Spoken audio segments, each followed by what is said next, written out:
Labor protests in Madison, Wisconsin have entered their third week.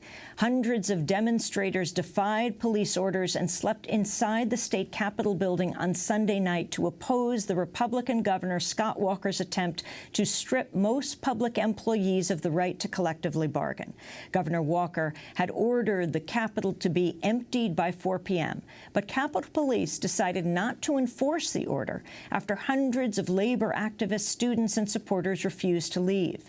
Meanwhile, on Saturday, as many as 100,000 people packed the freezing streets of Madison in the largest protest the city has seen since the Vietnam War.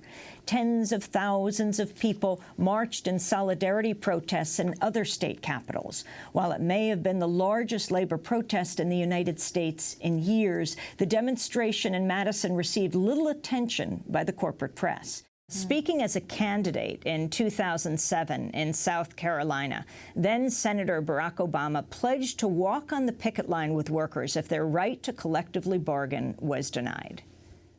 And understand this, if American workers are being denied their right to organize and collectively bargain when I'm in the White House, I'll put on a comfortable pair of shoes myself. I'll walk on that picket line with you as President of the United States of America. Because workers deserve to know that somebody's standing in their corner. Ladies and gentlemen, at this time I have the great pleasure to present one of the great champions of the American people, the Honorable Jim Hightower. Thank you. Thank you so much. Thank you. You are the Koch brothers' worst nightmare. Just makes me happier than a flea at a dog show to be standing up here looking out at all of you Texas champions of common sense and the common good, looking out at all of you corporate greed whackers and right-wing butt kickers. We're rallying here at our Capitol today to say no, absolutely not, to the coke-headed forces of ignorance and arrogance who are trying to shove down their program on us. They've got these little right-wing governors that have walked into office and think that they can steal our basic democratic values from working families and that we will not notice, much less object to it. Well, here we are. We are noticing. We are objecting. First, thank you, Wisconsin.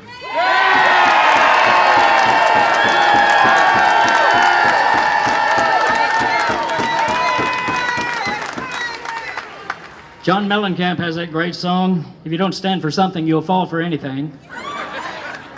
Wisconsin stood up, and because they stood up, America is now standing up. I was in Pittsburgh on Thursday, and we had a huge rally there. It's happening all across this country. From now on, we are all Wisconsin.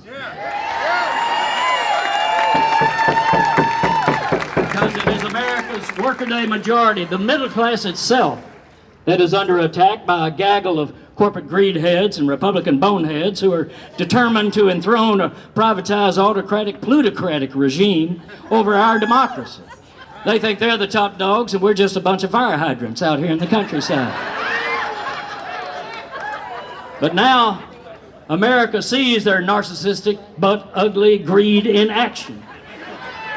Let us call the roll of gubernatorial shame. Scott Walker in Wisconsin, of course. John Kasich in Ohio. Mitch Daniels in Indiana. Chris Christie in New Jersey. A bunch of Coke-funded laissez-faire land extremists who have no clue what it is to be American. They, in fact, when it comes to standing up for the real America, they are as confused as goats on AstroTurf. And let us not forget our own boy, Rick Perry.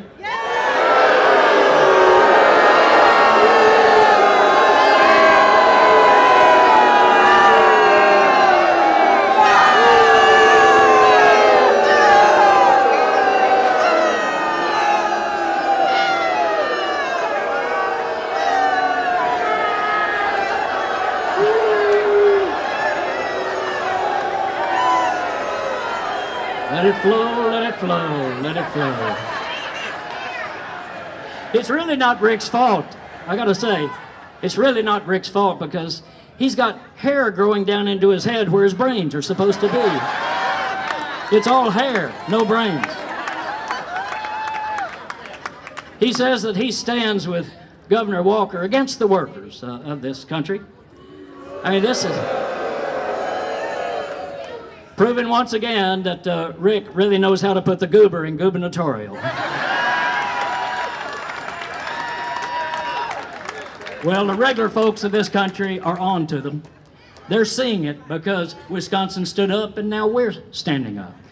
And really they've done us a favor. All across America, people are now beginning to understand what collective bargaining is. That it is really democracy at work in both senses of that. And the polls show it. 3 out of 5 Americans strongly oppose taking away the collective bargaining rights of America's workers. 3 out of 5 So these governors who think they can do this to us and we won't pay attention, the truth is, you know, they say that the higher the monkey climbs, the more you see of its ugly side. People are on to it. Well, our challenge is nothing less than to stand up for democracy, stand up for worker rights, for the middle class, for ourselves. Stand up for the very idea of America. That's what we're representing here today. Fairness, justice, opportunity for all. My message to you is pretty straightforward. It's up to us. It's up to you and me. We've learned nobody in Washington is going to come save us. We got to do it ourselves. They're the one doing it to us. They're not going to do it for us. This past Monday was President's Day. The last great Republican president, Abraham Lincoln,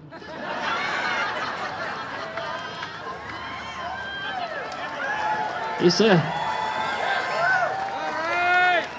good things might come to those who wait, but only the things that are left by those who hustle. Now, we've been out-hustled for the last few years. We've not been paying attention. We kind of cranked back in the lazy boy, doing 12-ounce elbow bends, thinking somebody else is going to take care of our democracy. Well, that's not ever the way it has worked. We've got to take care of it ourselves. It's no longer enough to be progressive. We've got to become aggressive again, because the powers that be are radically regressive. I'll leave you with this.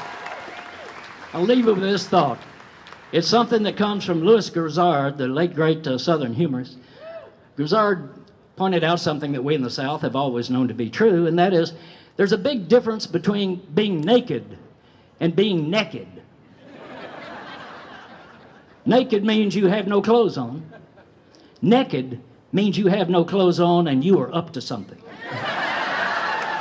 Let's all get naked. Everybody get naked. Thank you. Thanks for what you're doing. Do more of it. Keep fighting. Keep fighting. This is our fight, our generation, our time. Thank you.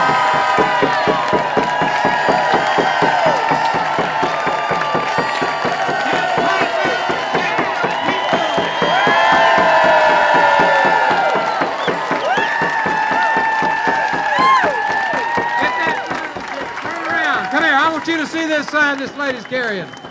Bring that sign up here and show it to the crowd.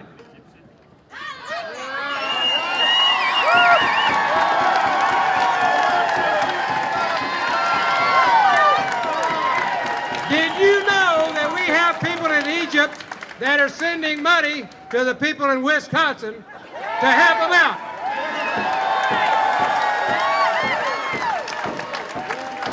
I'm a public school teacher and I'm gonna fight! Thank you very much. Our next item is going to be an original song which appropriately is called Stand for Democracy by our own Danielle Yanis from Austin, Texas. And we're going to follow that with Bill Oliver and his band. And we're going to sing a couple of songs that are going to send you away with a song in your heart and more determination to fight. Danielle, take it away. Thank you.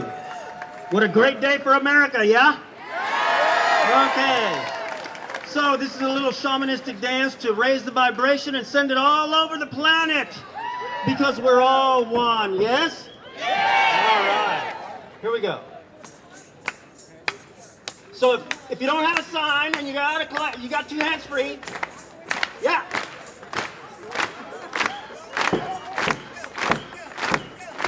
Stand on up for freedom. democracy. 'Cause if you don't, corruption will, and they'll take it from you and me. Corporate domination is killing everything, from your good health to a ruined coast to corrupting governments. Whoa, freedom! Whoa, democracy! They are in jeopardy, they need you and me. Lobbyists buying congressmen, they're stealing all our rights, then selling them back to us, genetically modified. Whoa, freedom! Whoa, democracy! They are in jeopardy, they need you and me. Stand up! Speak out! Join in! Be democracy! Stand up! Join in! Speak out! Fulfill democracy! Save democracy! Be democracy!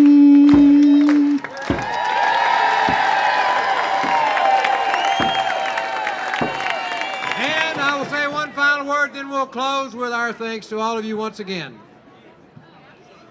We may have lost some part of the last election, but we're damn sure going to catch up with you on the next one. Amen!